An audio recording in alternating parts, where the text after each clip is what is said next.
Please listen and please do something about it. Amen? Amen.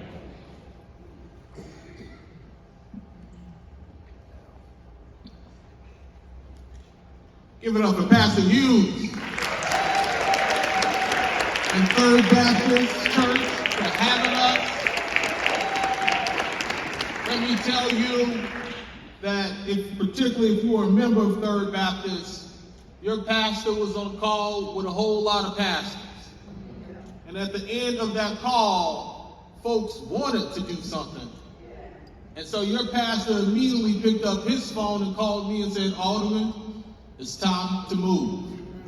And I'm thankful that you all did not find it robbery to be here tonight. I also know that we have Pastor Barclay in the building with us as well. And this is time where we need to make sure that we have courage because somebody lied to you. Yes, sir. They told you that this was one big, beautiful bill. And they passed it. And as we look through this bill, it is not beautiful at all. It is quite frankly the ugliest and most violent bill that I've ever seen in my lifetime, and some of you may have seen in yours. And so I want you to know what is in that bill. There are cuts to health care.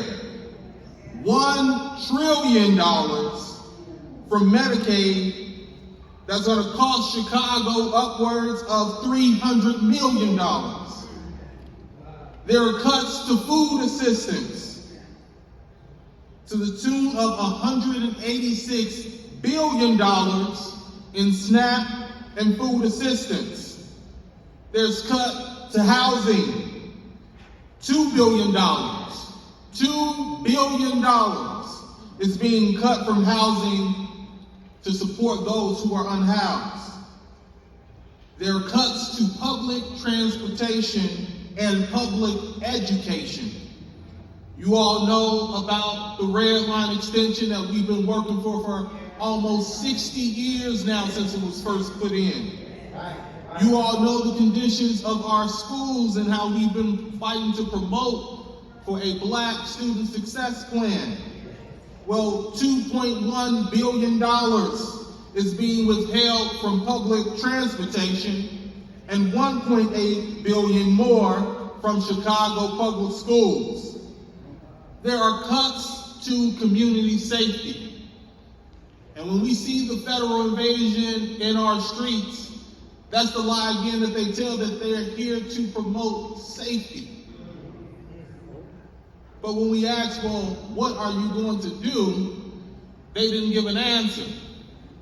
But we've seen what they've done.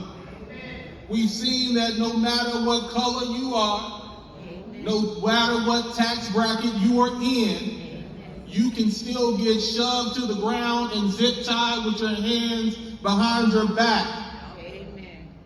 And so there's been $468 million cut from the ATF, $800 million cut from violence prevention, $51 million cut from police, fire, and emergency management.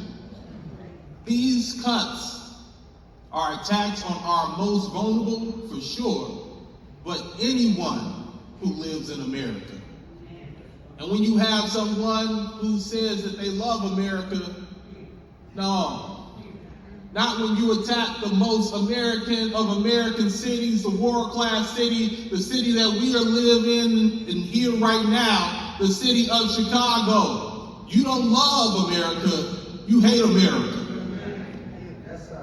And so I'm so thankful that we have strong leaderships because leadership matters.